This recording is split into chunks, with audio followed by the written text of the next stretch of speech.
Hello everyone, and welcome to this edition of our Cassandra Community Webinar Series.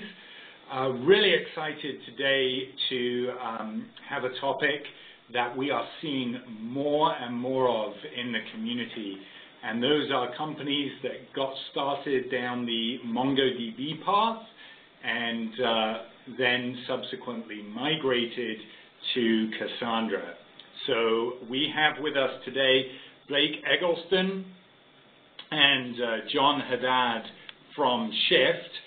So Blake, he's going to be talking about CQL Engine that he helped write, and he is a senior developer at Shift. And his colleague Jon Haddad, who is the senior architect, and he maintains CQL Engine. Before I hand over to them, just some usual housekeeping rules. We will take questions and answers at the end of today's session. Please use the Q&A tab inside of WebEx to pose your question, and we will get through as many of them as we can at the end. Okay, so thank you very much. Without further ado, I will hand over to Blake and to Jon. Thanks, Christian. So, hi everyone, this is Blake Eggleston and Jon Haddad from Shift.com, and today we're going to be talking about our migration from MongoDB to Cassandra. So, just to give you a little background, Shift.com is a platform aimed at marketers that allows them to communicate across departments and organizations in one single place, and it's also an application platform that hosts a set of marketing-related applications that talk to each other, as well as talk to the teams that these people belong to. But at its core, it's mainly a big messaging platform. So, let's talk about the stack. All right. So we got started about a year ago. We knew that we wanted to build everything out in Python using Flask and Celery for all our background tasks. So on the database side, we ended up picking Mongo and Neo4j. Neo had a lot of kind of interesting attributes around it, and we wanted to do certain types of queries. So that's why we picked it. And later on, we actually moved to Titan to replace Neo. We also had Redis in there, and everything was hosted in Amazon. It's also worth pointing out that Titan runs on top of Cassandra and is also a graph database. So now today we are still a Python shop. We're still using Flask and Celery, and we've also added G-Event to the mix because it's pretty awesome. Yep. So replacing Mongo and Neo and Titan is just a pure Cassandra implementation. It turned out that Cassandra was better fit for our needs than Mongo and Titan, actually. So we're actually using CQL Engine, which we'll talk about in a little bit, to talk to Cassandra. We've also added Elasticsearch. Initially, search was just for full text, but it turns out that it's powerful enough to do a lot of very complex queries, facets, things like that. We're still using Redis, and we're using a library that we developed called Jaundice, which is designed to handle Redis failover scenarios. And we're still in Amazon on the same size servers. So we made the decision to move to Cassandra for a few reasons. A big one were the operational benefits. So Mongo has a lot of moving pieces, and we have a really small DevOps team. So the Mongo's process, Mongo config servers, shards, replica sets, there's just a lot of just stuff and a lot of different things that can break along the way. So for us, we were very, very attracted to the idea of Cassandra just having one type of node, and it's just the data node. You can query any node, which we love. We also really liked that we would have a better understanding of how the data would be laid out on disk. Specifically, we really like the log structured merge tree, which means that we can get really fast writes with Cassandra, and we know that our data is going to be structured. We can have it be structured in wide rows, which we'll get into in a little bit, which will make sure that our reads are extremely fast. We love CQL3. We come from a database. Most of us come from a relational database background, and CQL3 makes it easy to transition from a relational database over to Cassandra.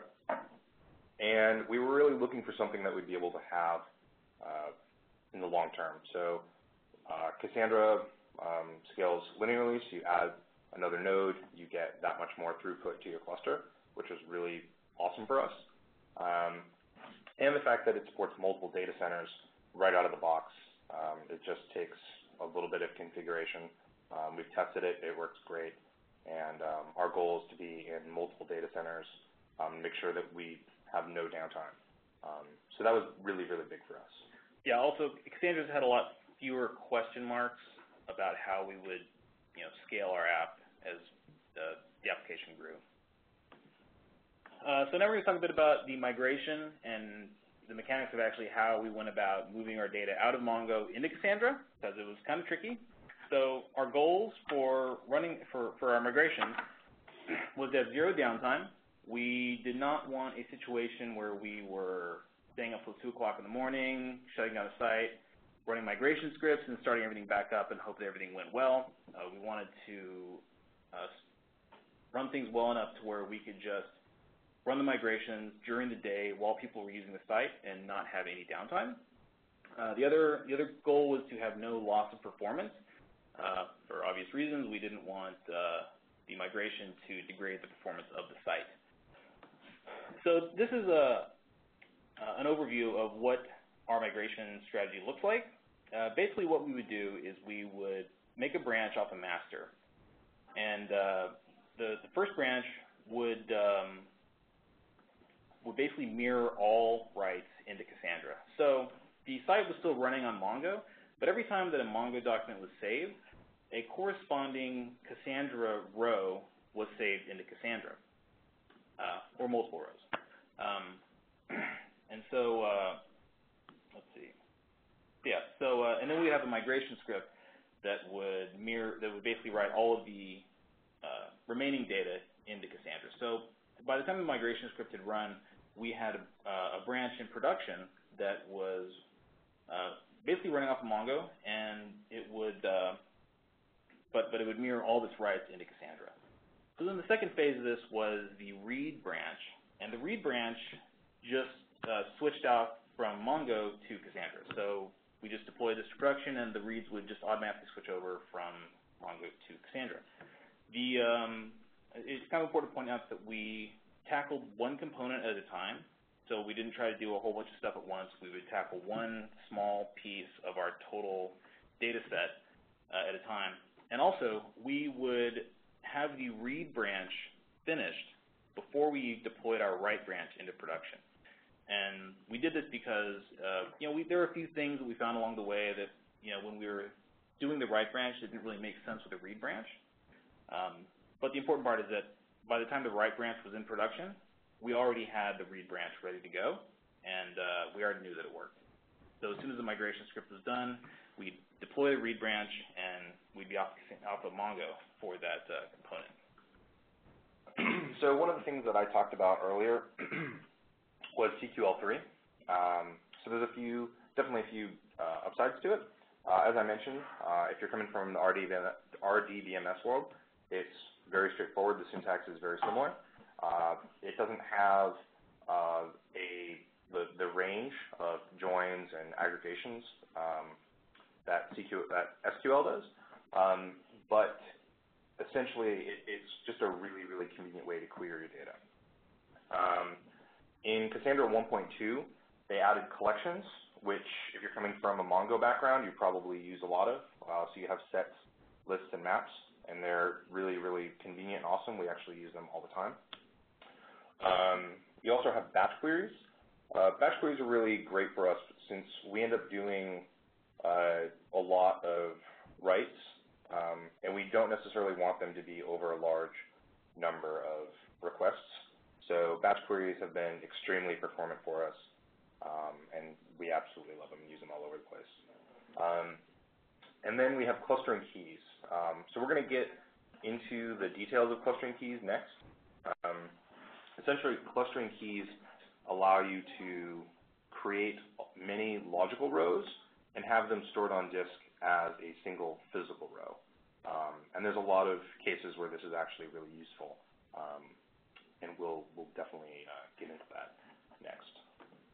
Okay, so that brings us to the Cassandra data structure. If you've been using Cassandra at all, you probably know a bit about this. But since this is a talk about migrations, we're assuming that there's people out there that are still evaluating a switch to Cassandra. And so we're just going to briefly cover how your data is stored. This is really important to understand when you start designing your tables. So I think everyone's seen this key column value diagram somewhere. Basically, Cassandra is a big distributed hash table, but the values are a set of columns and values, and they're sorted on disk by the column name. You can name a column whatever you want. It has a value, and then it's laid out on disk sorted by the column name. So to kick off kind of the idea behind CQL, here's a simplified version of our messages table. So we'll get into kind of how this is laid out on disk in a sec. But effectively what we have here is within a message, we have a message ID, we have an author, we have the text of the message, and we have likes. So from the grid, you can see that each one is laid out in its own row, very, very similar to how a relational database, how you would view this. So from a very, very simple perspective, CQL is a lot like SQL in that your tables are going to be pretty much the same. The main difference is that each of your messages that's created, they're not going to be stored necessarily anywhere near each other. There's no guarantee. Effectively, it depends on where it falls in the hash table. So if you have a machine, if you have a cluster of 100 servers and you have 100 messages, they might actually all be on different machines. So if you query for them, you're actually going to have to talk to several machines in order to get the right data back. So this brings us. Okay, so that brings us to clustered rows. And so this is a reply table.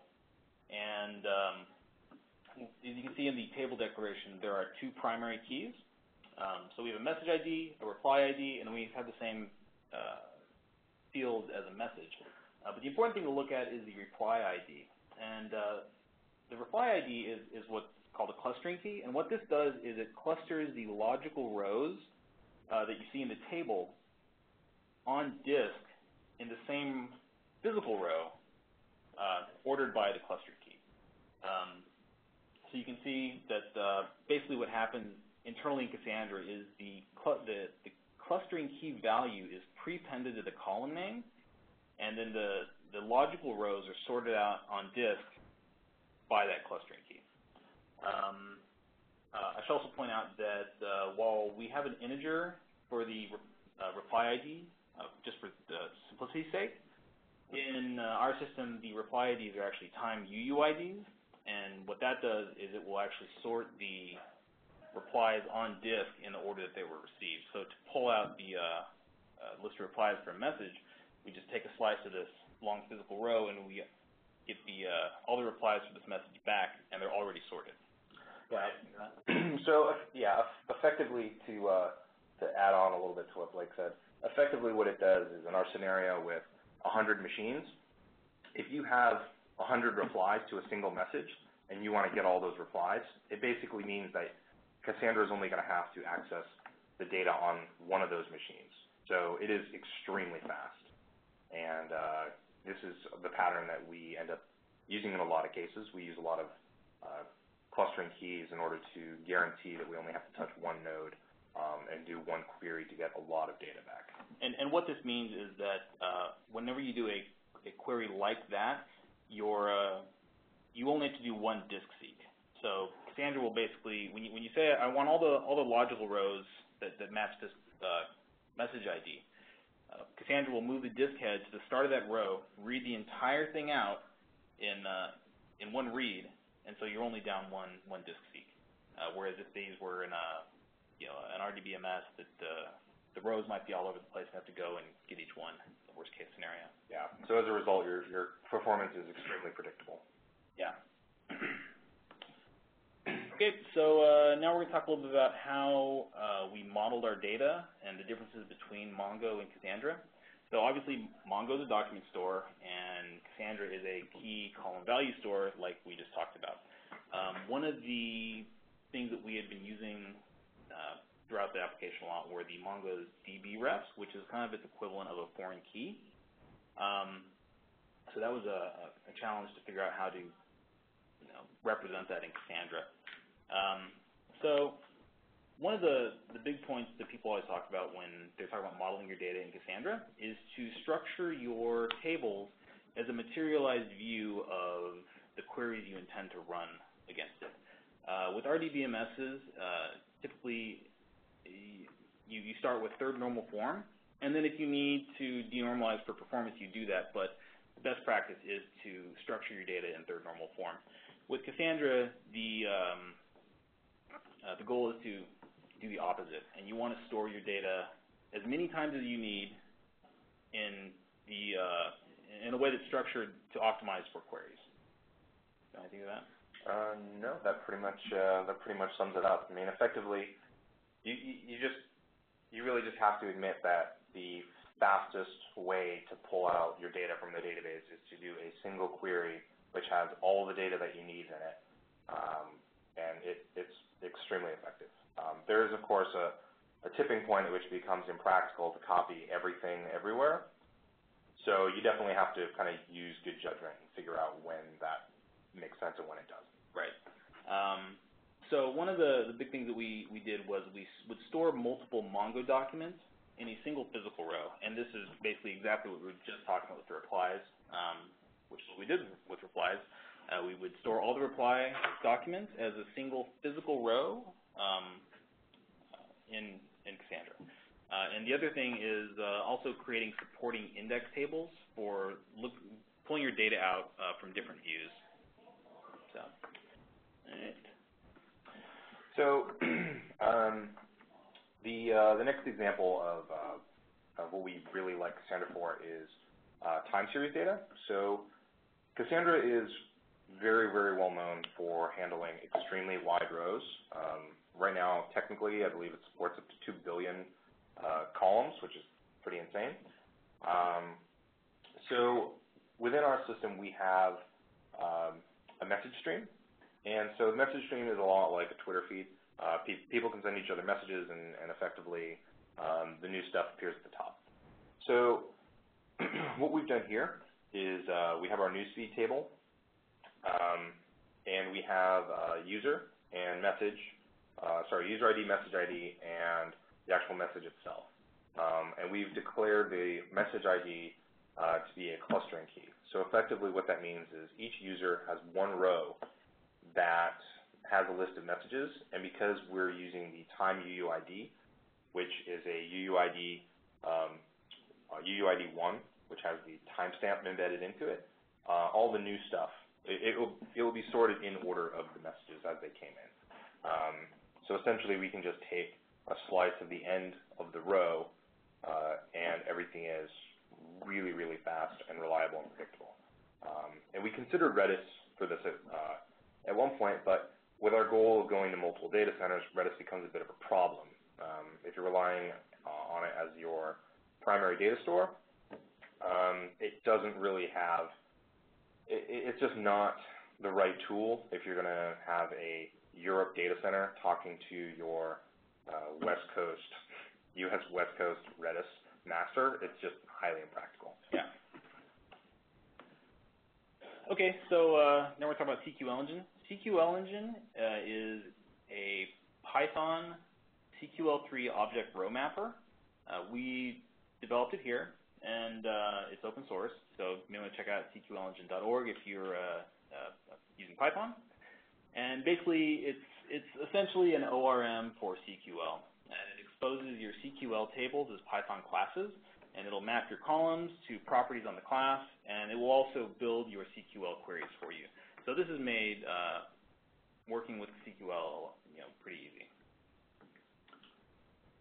Okay, so. All right, so since moving to Cassandra, we're extremely happy with it. All of the things that we were expecting operationally have been true. We haven't had any problems. We've scaled up to a 10-node cluster doing over 100,000 queries per second reads, and it's performed beautifully, which has been amazing for us. Each time we needed to add a node, it worked perfectly, and we'd literally just fire up a machine. It would join the cluster. We'd tinker with the token ring a little bit, and everything would work great. It's been really, really easy to build new features on it. It takes a little bit of planning to make sure that you're going to have your rows structured the right way and you're going to query them efficiently, which at first can be a little confusing because you might be used to storing your data in just a convenient this is my object form, whereas with Cassandra, like we said, you're doing materialized views. But once you're used to that, it's extremely easy to build new features. One thing that's been really great and extremely helpful is the community around Cassandra, both people in the mailing list and in the IRC channel, which is Cassandra on Freenode. People there have been really, really, really friendly. And also, we actually attended the Cassandra Summit in San Francisco in June and met a lot of Cassandra users. And I mean, in general, it is just a really, really great community. So a few tips here for the end of our deck. So one thing to be aware of is there are two types of compaction strategies. Effectively, compaction takes multiple files on disk and combines them into one. The two types are size-tiered compaction and leveled compaction. If you're doing a lot of writes, size-tiered compaction works really well. And if you're doing a lot of reads and updates, then leveled compaction is actually a better strategy, especially if you're on SSDs. So you can actually configure those at the table level. And in fact, if you use CQL Engine, you configure them programmatically through Python. And when you sync your tables to the database, it will actually update it to match your specification. So we've found that by tweaking which tables use leveled compaction and which tables use size-tiered, we've gotten some really, really great performance boosts out of that. Yeah, compaction is basically how Cassandra organizes your data on disk. Next, we found that you should use secondary indexes sparingly and really understand how they work and what they do when you decide to use them. I know it's kind of tempting to put an index on everything, but it's actually not usually the best thing to do. If you're running queries that don't include a partition key, you're going to, the query is basically going to hit every node in your cluster, which you want to avoid. I think we'd recommend looking into using a search engine like Elasticsearch or Solr for ad hoc queries. I know DataStax Enterprise comes with a variation of Solr that runs on Cassandra. But basically, we use Cassandra for our industrial strength queries that we're running all the time. But there are other queries that we have that, have a bunch of weird parameters and strange filtering that we have to do on it. And so for stuff like that, it's really helpful to have a search index to check the query against as well. So yeah, that brings us to the end of the presentation. Here's our contact info if you have any questions, Twitter handles, and email.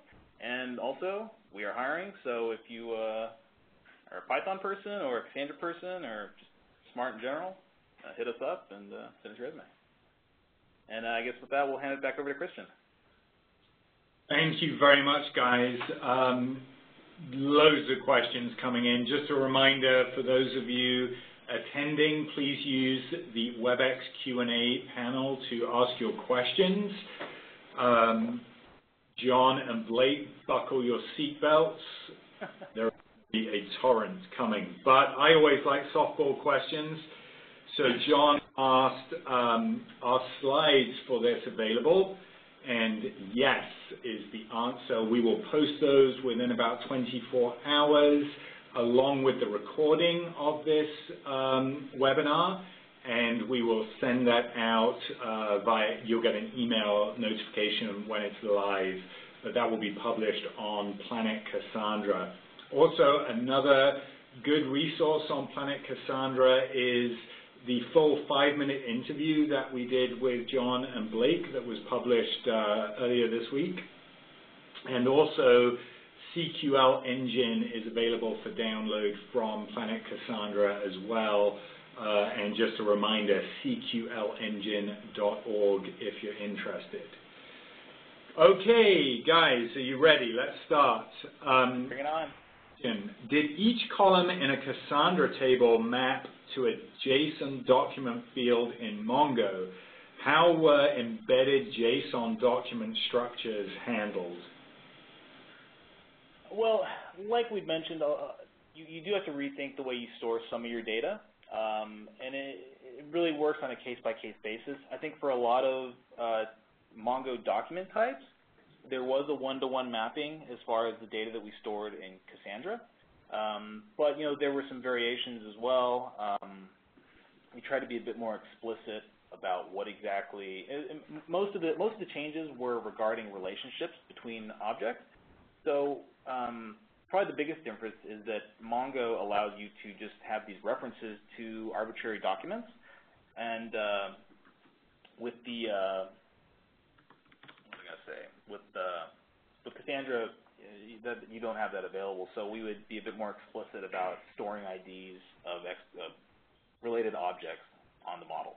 Yeah, in addition to that, I mean, more specifically on the embedded document side of things, a lot of cases, collections proved to be very helpful, and in the case where we needed complex documents, we actually ended up writing an embedded document type that we use internally. For CQL Engine. Yeah, for CQL Engine. And if we can store arbitrary documents inside CQL tables. Now, in a lot of cases, in some cases that might work for you, in some cases it might not. It's really going to depend on your use case and how you want to query that data. If you need to be querying it frequently, then it's not a good case to throw a giant JSON blob inside Cassandra field because you can't query it that way. It's also a good idea to avoid embedded documents if you're going to be doing a lot of updates on something. With the Cassandra columns, you are able to update individual columns, but if you have just a big blob of data in there, you will basically be overwriting the entire thing every time you store some embedded object. So, in my opinion, the best practice is to not use embedded objects unless it's really the only choice. Yeah, and especially with taking into account you can use wide rows. Effectively, you can store all your embedded documents in a single physical row by using clustering keys, and that's generally what we did most of the time instead of trying to pack really, really complex nested structures inside a single logical row. Great. Gigi asks, how much data is the system handling? What's the write and read volume? And then if you could talk a little bit about your hardware you're using also. So we have 2 clusters right now. One is a smaller 3-node cluster, and that one's got about 20 or 30 gigs of data in it. And we're doing only a few thousand reads and writes a second on it. The second one is a 10-node cluster, and we're actually using the Amazon High I/O boxes, and we're doing 100,000 reads a second on around 150 gigs of data. Okay, great. And your hardware, I think you're running in AWS, right? Right, yeah. So it's the High I/O boxes. So we're running that off solid-state drives. Great. Could you talk a little bit about the performance on MongoDB for, well, you just covered this, for reads per second, and how many nodes for your Mongo cluster?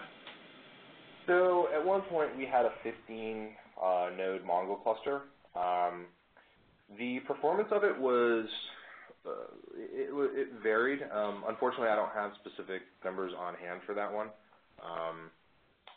We ended up noticing degradation of performance on the Mongo side of things, and there were some garbage collection issues where when we delete data, it didn't actually free up any memory. So unfortunately for us, we were definitely left with a bit of a bad taste in our mouth when our cluster would, even though we deleted a ton of data, would effectively be out of memory. We were doing, I'm trying to think of what, honestly, it's been a while since we took that cluster down, so it's hard to remember what our exact metrics were. No worries at all. It's a tough one, I'm sorry. Plenty more questions. So you did talk a little bit about, regarding your previous answer, 150 gigabytes, or did you mean to say terabytes? No, right now that cluster is at 150 gigabytes. So next question, and you addressed secondary indexes a little bit in your presentation. So this is Prasun is asking, I hear that secondary indexes are Mongo's stronger suit. Any comment on that? In some cases, I've heard organizations choose Mongo over Cassandra because of secondary index-related querying possibilities. So if you could just talk about your experience briefly with secondary indexes in Mongo, and then just reiterate sort of how you've adjusted moving forward with Cassandra. Well, there were two things we did to adjust to that. And the first one was, obviously restructuring the way that we stored our data so that we could look things up by a single partition key.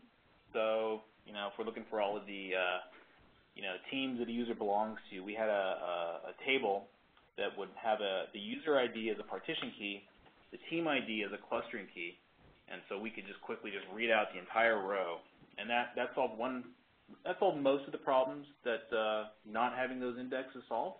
And then, like I mentioned earlier, for some of the more complex queries, we would complement Cassandra with Elasticsearch, and the querying abilities of that are awesome. It's just incredible, the queries you can do with Elasticsearch. Thank you very much. Richard asks, you talked about your actual migration, what it looked like, but are there any automation tools out there for the migration of queries and tables from Mongo to Cassandra? Not that I'm aware of, and I would probably not want to use them if they existed. That just kind of seems a little scary to me. I would prefer to have a better understanding of how everything was working, and also, understand enough about it to spot check things and make sure that everything's working the way that it's intended. Yeah, I think one of the things that's really important to know about Cassandra is in really any database, I think Mongo kind of masks this by giving a lot of different operations, which I think results in a good amount of technical debt that you don't actually see until you reach a tipping point, and then it becomes a massive problem. You need to understand your data, and you need to understand your database. So whichever database you're using, you really need to become very, very familiar with how things are stored on disk, what query plans are actually being executed, and everything that happens from the point of writing your data in and reading it out. You really, really need to know how that works. And I know that Mongo offers you a ton of flexibility with how you throw everything in, and you can do all sorts of crazy queries. But I think I've only heard horror stories from people that have started doing that and then hit this point where it just doesn't work anymore, and their system is just a mess. So, and I've experienced that at previous companies as well. So it's tempting to be able to just throw as many indexes as you want on things, but in the end, you have to understand your data. There's just no getting around that. Okay, thank you very much. And what I'm thinking is, as you're talking, there seems to be enough interest in the actual migration it'd be great to collaborate on a broader paper that was a real step-by-step how you did it. Because I think a lot of people will go looking for some sort of automation script, but you make a really good point on doing it manually, how you did it. Okay. So John is asking a question here, and I'm hoping you can help him. He's really looking for help, I think. He wrote a test app for document storage in both Cassandra and Mongo earlier this year. In his data model for each document, he stored a keyword index, and he found it easy to query the keyword index in Mongo, but in Cassandra, he would need to retrieve the index objects from each row to the client and then index these keyword maps directly. So I wonder if you could help him out a little bit there. Without knowing more about exactly what was happening there, it's hard to really say. I don't really have kind of the understanding needed to answer that. Yeah, that may be something that's better to take offline. I mean, if there's like a GitHub repo that maybe we could look at with some like a README that has a little bit of detail to what we're trying to do. I think that would be very helpful, but without it, it's kind of it's almost impossible for us to guess an answer. Yeah, it'd just be kind of wild speculation on our parts. At the risk of blowing up your inbox, I'm displaying your email and Twitter handles again. Sure. Feel free. We knew what we were getting into when we put them up there. Okay, feel free to reach out to John and Blake. Okay, great. Stevens says, awesome prezzo, guys. Thanks. So love props like that. What version of Cassandra did you start with and are you running now? We were in the 1.1 series. I don't remember which bug fix release, but it was we stuck with 1.1 till 1.2.5 came out. So we're running 1.2.6 in production now, and we need to upgrade to 1.2.9. We will definitely be migrating to 2.0. There's actually a few really, really good features in 2.0 that we'd find immediately useful. There's some check and set operations. There's some trigger support. And I know that there's been a lot of improvements to CQL and performance around CQL. So that's kind of our roadmap over the next few months. Yeah, great. And Cassandra 2.0 dropped on Tuesday of this week. So, look for dot releases coming out pretty rapidly, as that gets firmed up. So anything else, so Cassandra enthusiast, anything else that you considered as an option? He's asking specifically, was MongoDB considered, as it offers ACID properties like a relational database, but much more scalable. So if you could just talk a little bit about, as you hit these operational issues with Mongo, what else did you look at out there? How did you come to Cassandra? Okay, what was the other database you mentioned? MongoDB. I must confess I'm not really familiar with it. I don't think we are either. Okay, I have not looked at Nuo at all. So effectively, trying to think of how I think the decisions to use Cassandra really came about as an appreciation for its data model and for its masterless configuration. For us, operationally, Cassandra is really, really easy to use, like I said in the slides. And as far as the data model goes, it really made sense to us. So it's kind of I think the alternatives, the alternatives for us, or let's go back to a relational database world, which I really wasn't a big fan of. Not because I have a problem with SQL. I actually love it. I think it's a really expressive language, and you can do some amazing things with it. But we needed certain performance characteristics, and I wanted my data to be stored a certain way. So Cassandra just did all that. And I knew it was stable, and we knew it was just an all-around great database. So pursuing like smaller, like niche databases, like I don't know anyone using MongoDB, and honestly, I hadn't even heard of it before today. Not to say there's anything wrong with it, but for us to try and evaluate every NoSQL or new SQL database was just, it just would have taken a ton of time and wasn't really practical. Thanks for that. Stan is asking, CQL requires that you specify the full primary clustering keys if you need to query by secondary indexes. Have you ever had to deal with a case where you wanted to query with partial keys and secondary indexes? Not that I can think of.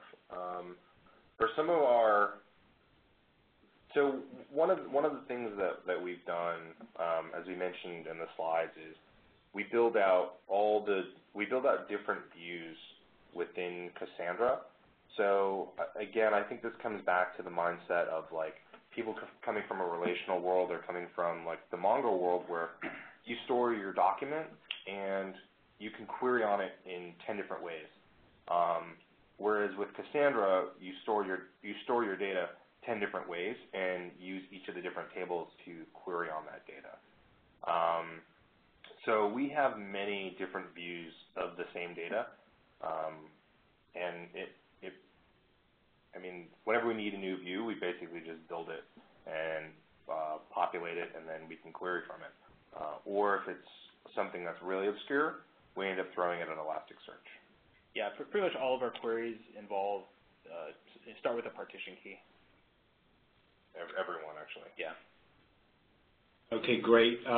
So many more questions coming in, so we'll try and get through as many of them as we can.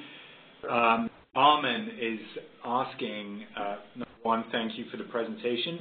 Can you elaborate on the Scala Cassandra API? How stable is it? Is there an active community around it? And does it implement as much functionality as the Python mapper? Scala Cassandra? I actually don't have any experience with that. I'd assume that it would use the Java. Astynax or Hector, just like Java, but I don't know. Well, DataStax put out the Java client for CQL. Oh, right. Astynax and Hector are for Thrift, my understanding is. So we write everything in Python here. So we're not touching the Java side of things. But I would imagine that since you can use Java libraries within Scala, that the Java library would be fine, especially since it's put out by DataStax and maintained by them. Yep, we have a bunch of new drivers for CQL that are available, so you can visit Planet Cassandra and get the drivers from there, or datastax.com for those as well. This is an interesting one. It's probably worth spending a couple of minutes on, but you talked about your options were to go back to a relational database. What was the original prompt not to use a relational database? What did why did you choose Mongo at a time, or if it predated you, why was that decision made?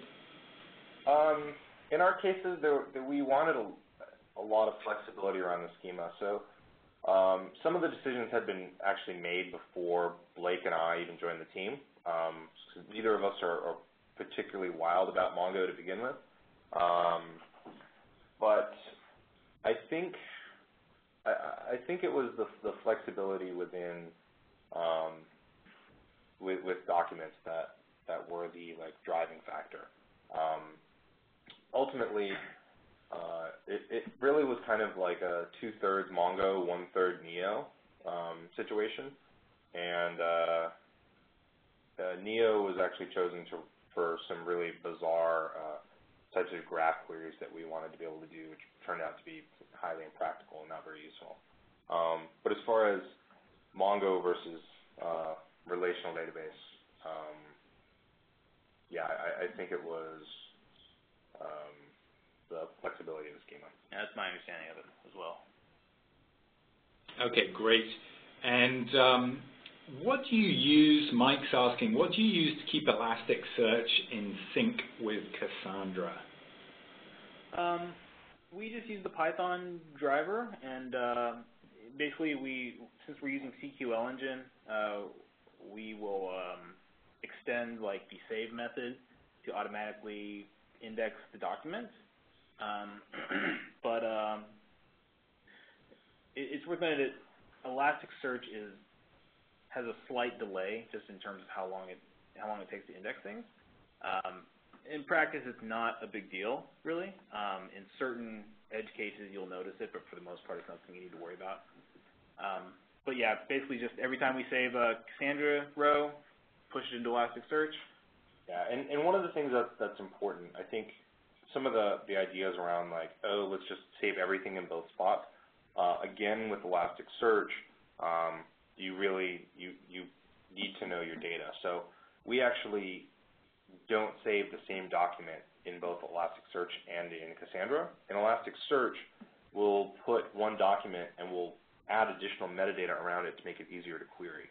Right. Yeah. Actually, the Elasticsearch documents that we save often look very different from the Cassandra models that are saving them. Yeah, and a lot of, especially in cases where it's replaced graph queries, it turns out Elasticsearch is much faster for us to do our queries that we were using a graph before, which I realize sounds ridiculous, but it ended up working that way. Yeah. Okay, thank you. Radu is asking, when you have many messages in a thread and you store them as columns in one row, what are your column names? Did you use auto-generated names? Yeah, so CQL Engine will automatically populate, basically create tables from your model definition. So basically the column name just matched the column name that was defined in our model class. So, message ID, so on and so forth. So I'm thinking this has to do with the wide, like looking at Cassandra from a thrift perspective, where you actually have to look at the column name and define it manually. One of the reasons why we like CQL3 so much is because when you declare that clustering key, Cassandra handles the column names for you. So effectively, you only have to worry about the logical names of the columns and not how they're actually stored on disk. So in one of our slides, we have an illustration where using the clustering key, it actually gets prepended to the column name, and that's how it deals with the column sort order and like weird collisions. I mean, we didn't really want to have to deal with that, and CQL3 made it really easy for us to control the mapping of our rows on disk and not worry about something like how they're named. It just isn't important to us to have to think about that. Okay, thank you. This one sounds like it's coming from a Mongo user currently. With MongoDB, we encounter a number of issues dealing with replication delay due to reads from secondaries. Cassandra saves data in distributed memory tables at first. Have you encountered similar replication delay issues with Cassandra? We have not noticed any sort of replication delays. And also Cassandra will, when you run a query against a Cassandra cluster, it will it'll query all the owners of that data. So if you hit a node, and obviously the data should be replicated to about at least 2 other nodes, it will resolve that data after it sends it back. So Cassandra will heal itself if there are if values are contested between different machines. Yeah, and effectively, one of the things that's really nice about it is that you can choose your consistency level. So when you do a write into Cassandra, you can say, like, I just want one node to get this information. And the query will return when that happens. Or you can say, I want to use quorum, which is the default. And quorum is just the number of nodes that need to hold that data divided by 2 rounded up. So if you have three nodes, you only need 2 to be a quorum. So effectively, you know that if you write something, 2 nodes are at least going to get it. So even if you query and if you're trying to read and then you query the 3rd node, you'll actually it will resolve the differences via quorum. So you kind of get around that replication problem. And if you want, you can use query consistency all, which will mean that you're guaranteed to get the data that was written, and the nodes can't be out of sync. And if they are, for some reason, out of sync, as Blake said, it will get resolved immediately, and you'll get your data back. So the consistency is tunable, effectively. It depends on your application and what you need to do. And Gigi, related to that, is asking, what replication factor are you using? We are using a replication factor 3, and then we use quorum for pretty much all of our reads and writes. Yeah, effectively, we like being able to take nodes in our cluster down to either upgrade them or for whatever reason. We will probably move our smaller cluster, like if we move it into a VPC within Amazon, we can move one server at a time, and the system will stay up. So that's why quorum is nice. You can take down a server, everything's fine.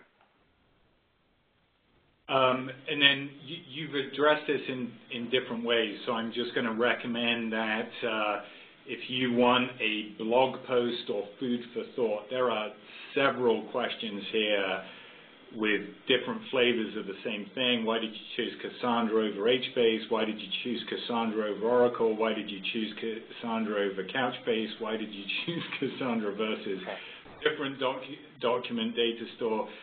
So obviously a very hot topic, and I know you guys do some blogging and stuff, so maybe worth fleshing out your thought process there. Yeah, definitely. As far as HBase goes, we actually considered that, but for us, I had the same operational issue with HBase, needing to.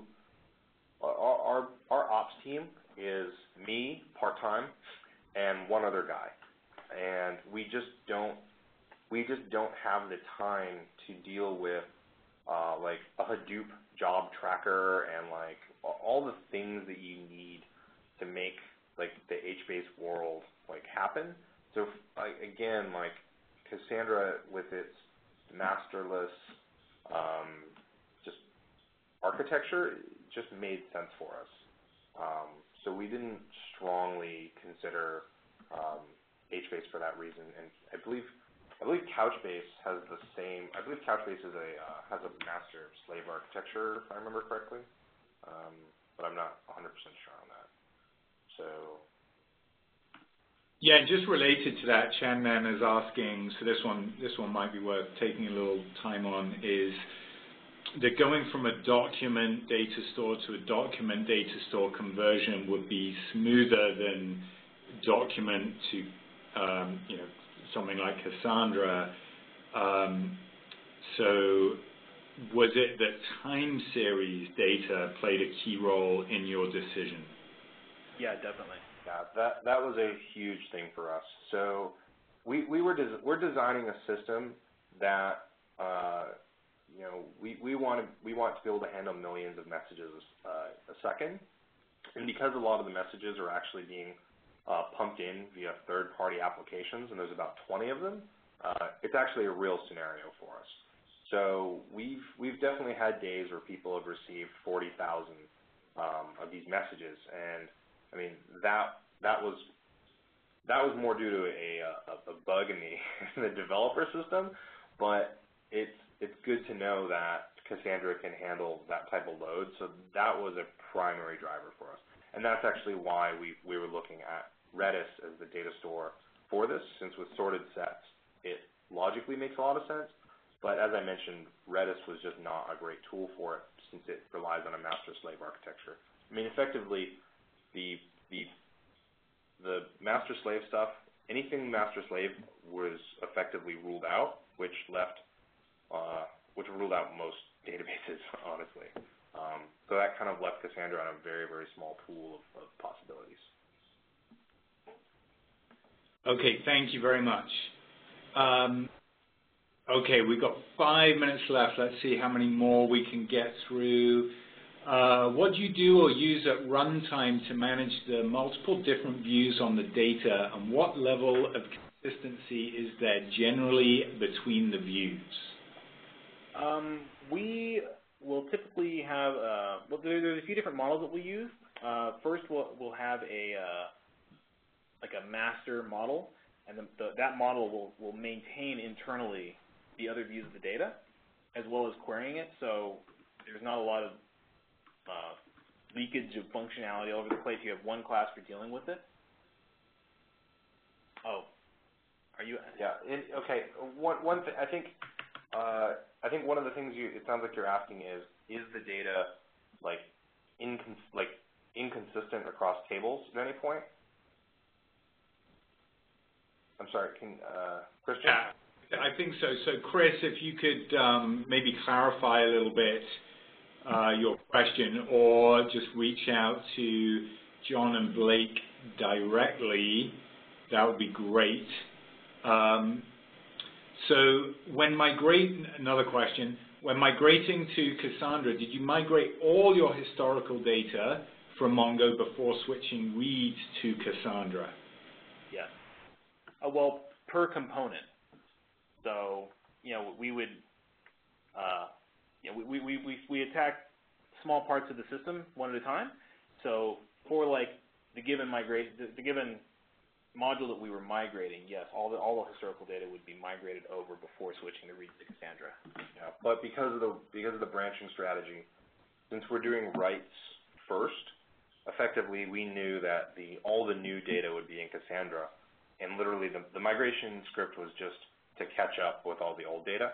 So once that was done, all of our historical data for that one thing that we were migrating existed in both places. Right. And as the app continued to run and generate new data, that data was saved to both places. Yeah. And one thing that was really nice about this, as Blake mentioned earlier, was we did all this during the day. So we didn't have a single migration that we had to run at night, and we had zero downtime while doing this. Okay, and Chris, thank you very much for your clarification. Yes, is data inconsistent at runtime between the tables? No, we use batch queries for that, so they all get pushed down. All updates are pushed down into Cassandra in the same request. Okay, fantastic. Yeah, there's not going to be atomic operations within different rows, but it's close enough for us where it's fine. Yeah. Okay, and this is going to be our last question. Data modeling is a hot topic. So when you're designing a data model, did you already have some metrics about how the user queries your data? And would you consider those kind of metrics to be a must? Yeah, we did have some metrics on certain routes and how long they took. We have a lot of stats-D timers all over the place, but I think a lot of it was just looking at how the optimal way to query each table. Do you agree with that? Yeah, I mean, ultimately it did, like as Blake mentioned, it was, do we have stats-D? Like we put stats-D, and we actually use Librato, which is great, and we effectively just throw stats around everything. So we saw, I think the biggest case that we saw, and one of the reasons why we wanted to move so bad, was our message stream was taking over 4 seconds, which is just insane. And after switching everything into Cassandra, we've got it down under 100 milliseconds. Great. Yeah, and we look forward to hearing more about performance as you move forward. Yeah. So John and Blake, thank you so much for joining us today. Lots of comments on here saying thank you for a great presentation, so we really, really appreciate it. Oh, awesome. Thank you for having us. We enjoyed doing our presentation and answering questions. Hey, thanks, guys. I hope your inboxes don't blow up too much. No problem. Thanks, Christian. Have a nice day. Thank you. Bye. Bye.